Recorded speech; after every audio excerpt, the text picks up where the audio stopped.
Kumontak sa'kin na puting ahas. Marami siyang ni-reveal. Pero hindi ko naman mai-disclose lahat kasi siguro narinig niyo yung aking baka itong mga puting ahas siguro sumisilip sa aking channel, mga tet kuya.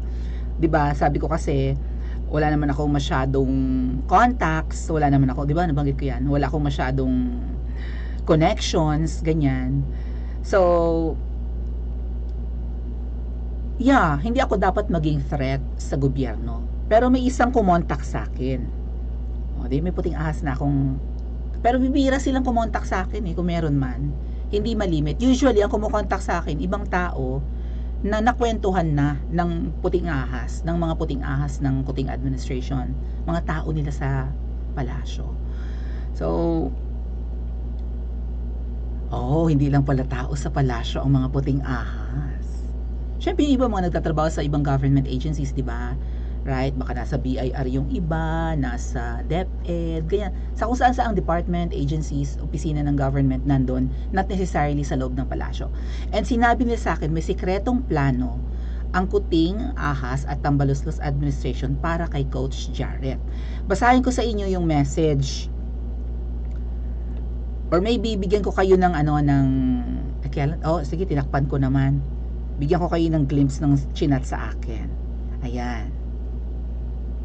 Blah blah blah blah blah blah blah blah blah blah. It was talked about. Ganyan, blah, blah, blah. Okay. So ang message ay pinag-uusapan ng Kuting, Ahas and Tambaluslos Administration na i-groom si Coach Jarrett. Sabi ko nga sa inyo, baka hindi siya aware sa plano para sa kanya. Pero maganda ang plano for Coach. Okay? Saan ito pinag-usapan? Sa Anemica.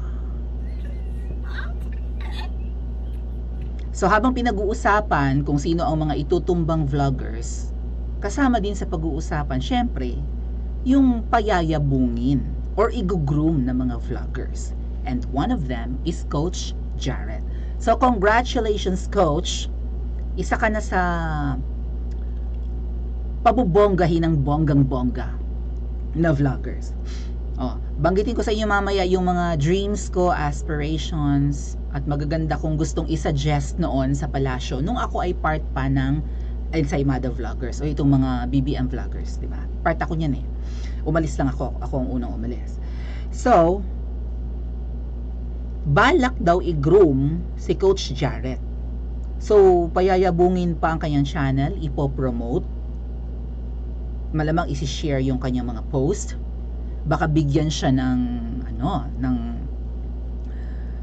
sabihin na nating opportunity to join the president sa mga lakad. Pwede, di ba?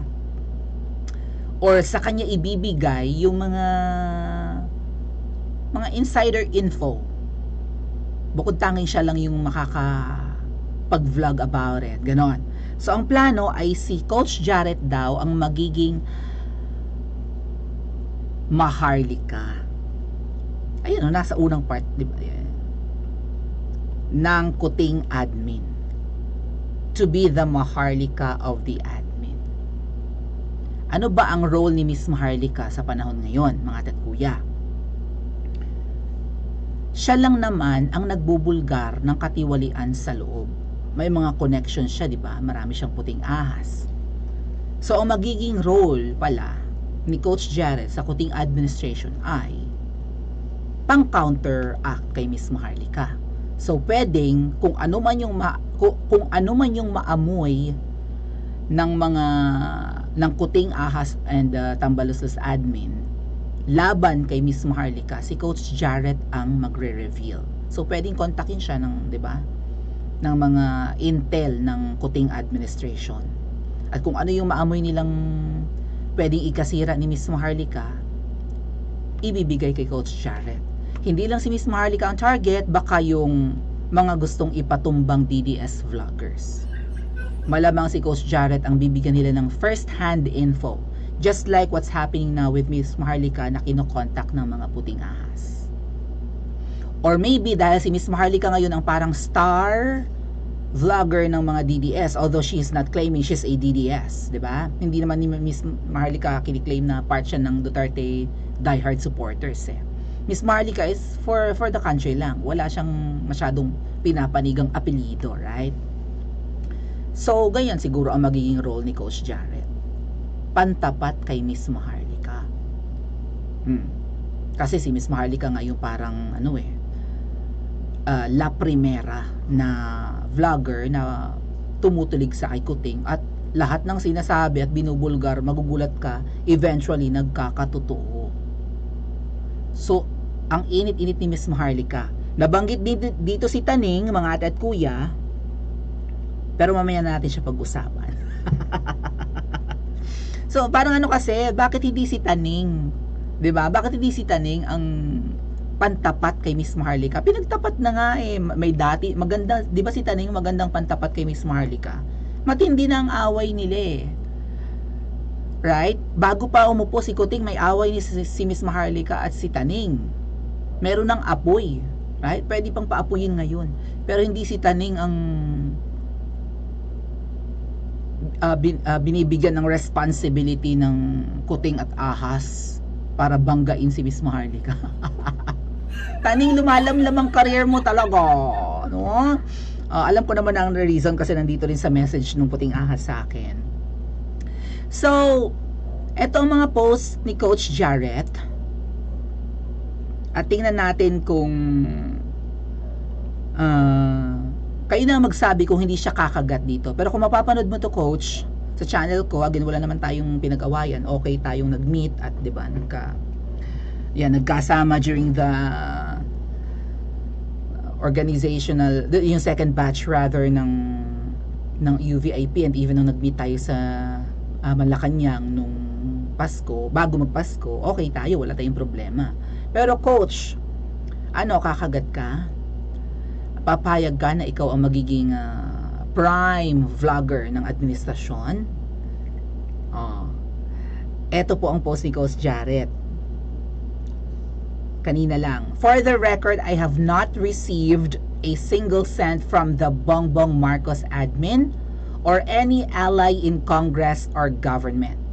Medyo totoo yung statement na yan. Kasi kung saan man tumanggap si Coach Jarrett, doon yun sa kaibigan niyang abogado nung siya'y nakagat ng ahas. Kaibigan niyang abogado, di na nga niya pinapangalanan.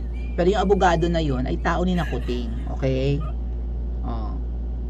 So, yung abogado na yun mukhang wala namang pwesto sa gobyerno. So, tama yung sinasabi niya. If anything, I received bashing from Loyalista, binabash din na siya ng Loyalista, DDS, and Dilawan, agents and trolls. That's the price for being a free thinker. Wala daw siyang, freelancer siya, di ba? No one can dictate my content. So, Coach, I hope hindi ka talaga kumagat sa plano. Kasi maganda ang plano nila sa'yo. Itutumba ang mga bumabatikos, at hindi ka naman bumabatikos. Ang sasabihin mong binabash ka ng Loyalista, I don't think na binabash ka ng mga Loyalista. Ang ibang nang babash sa'yo yung mga Loyalista nga, or very few lang, 'di ba? Malamang ang nang babash sa'yo DDS, Dilawan at DDS. Loyalista, I don't think so. Wala kang masyadong post ngayon na pangit kay PBBM, kahit siliping kulat ng post mo eh. So parang ang gusto niya palabasin dito, yung mga fans nitong tatlo ang nambabatikos sa kanya. So kanino kang side? Huwag kang mamangka sa tatlong ilog, Coach. Pero mukhang mamamangka ka sa ilog na nasa gitna. Dahil maganda ang plano nila for you. Igo-groom ka. Diba? Yung isa nga na itchapwera, Coach eh. Pero may napala daw, sabi ni Miss Pebbles, na 16M. As maybe payment for his endorsement, panahon ng kampanyahan kay Kuting. May pera pa daw yung akla na nag-aaral sa malayo, may pera daw yun na 16M kay ahas na hindi pa nasisingil. For sure nasingil na, diba? So ganyan ang plan, diba? Ang ganda ng napala noong akla na nag-aaral sa malayo. Ang kapalit lang nun, huwag na siyang masyadong Gusto ko, naloka ako sa mga binigay na message nung Puting Ahas. Ay, sandali. Ay, thank you so much, Ate Cor. Really appreciate it. Hold on.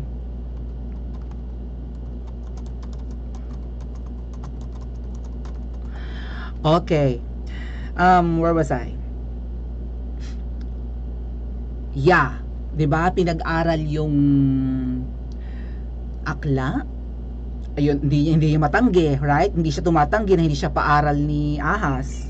Nung tinanong siya kung paaral siya, hindi niya sinabi niya, ba't wala akong pag-aaralin, kaya kong paaralin ng sarili ko. 'Di ba? Partida, hindi na nga yun nagbo-vlog ngayon, pero mukhang nananamasa ng magandang buhay. Ngayon, coach, kaya mo bang i-resist? Ito yung post pa rin ni Coach Jared patungkol sa nung siya'y nakagat ng ahas.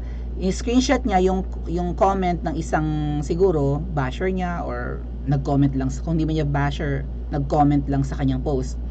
Sabi niya, coach, may 200 ka daw nung nakagat ka ng aso. Inamin naman ni coach, oo, 200k binayaran ko sa Asian Hospital. Hiniram ko ang pera sa kaibigan kong abogado na binalik ko din the following week. Ano problema? Nasaan ang binayaran ng bongbong dyan? Sino nga yung abogado, coach? Na ayaw mong pangalanan. Yung abogado na yun ay empleyado ni Kuting at ni Ahas. So kung ano ang perang hawak ng abogado na yun, pera yun ni Kuting at ni Ahas. Binayaran mo the following week kasi linggo na ng sweldo ng mga vloggers. Sa laki ng channel mo, for sure, ang laki ng kinikita mo, coach. Yung sweldo kasi ng mga vloggers, Matt at Kuya, pumapatak yan ng third week of month. Ganyan, mga 20, 22 to 25, mga ganon. Third week or fourth week ng buwan, pumapasok ang sweldo ng mga vloggers from YouTube. And I'm not sure kung ganyan din yung schedule ng Facebook. Pero syempre, dalawa yung pinagkukunan niya. Meron siyang Facebook account. Ito nga po. At meron din siyang YouTube. So dalawa yung source of income niya. Sana all, 'di ba? Ako hindi ko mapagkitaan ng Facebook, binawalang hiya ako ng Facebook Kaya dito ako nagtsatsaga sa YouTube. Ako na small time vlogger, sapat sa akin ang kita ko. Although kinukulang-kulang, pero 'di ba kung wala akong biyahe, wala akong lakad, hindi ako magbabakasyon, sapat sa akin ang sweldo ko kasi hindi naman ako malakas kumain eh. Bibihira lang ako kumain ng mahal pag lumalabas lang, no? Matipid ako kahit papano. Hindi rin ako mahilig bumili ng mga mamahaling gamit. Ayun, nakalimutan ko naman ang aking mga jewelries. And so, wala nga akong gold, mga atat kuya. So, wala akong mga ginto-ginto ganyan. And I'm fine with it, 'di ba? Kung pwede namang walang ganun, okay lang. Dahil kapag umasenso sa kana, 'di ba? Ako na maliit na vlogger, sapat na sa akin yung kinikita ko. What more na katulad yung 200k ang subscribers sa YouTube? Ako 10% nga lang ng kanyang subscribers eh. So sigurado malaki yung kinikita niya. And kung 200k yung hiram niya sa abogado na bayaran niya the following week, ibig sabihin malaki ang tinatanggap niya monthly from YouTube alone. 200k o nang hiram siya nung nakagat siya ng aso. Nung linggo na dumating yung sahod niya from YouTube na bayaran niya yung 200k, it suffice to say na ang kinikita niya baka 300 to 400,000 a month sa YouTube. Kaya nakakaingit yung mga malalaking vloggers. Ako tungaw na tungaw ako sa kanila. But despite that, threatened sa akin ang administrasyon ni Kuting. Tungaw na tungaw ang pagka-vlogger ko, pero kasama ako sa listahan nila ng ipatutumba. Well, congrats coach. Congrats. Dahil mukhang hindi ka target. In fact, gusto ka pa nilang i-groom. I don't know kung paano kanila pala payayabungin pa 200k na. Sino ba ang tatanggi, mga atat kuya? Okay ka na, stable ka na, and die. Baka we're talking about 7 figures here, maybe more. When we say 7 figures, million yan. Maybe more. Total, hindi naman maanghang bumati ko si coach kay Kuting, ay talagang ipopromote yan. At gagawing panlaban kay Miss Maharlika. Ngayon, ang tanong coach, aabangan namin ang mga vlog mo, baka mga susunod mong content laban na kay Miss Maharlika or laban na sa mga vloggers. We'll see kung magpapalit ka ng tono. Aabangan nyo ba?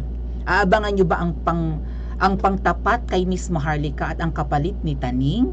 I-comment sa comment section at mag-like and subscribe din po kayo.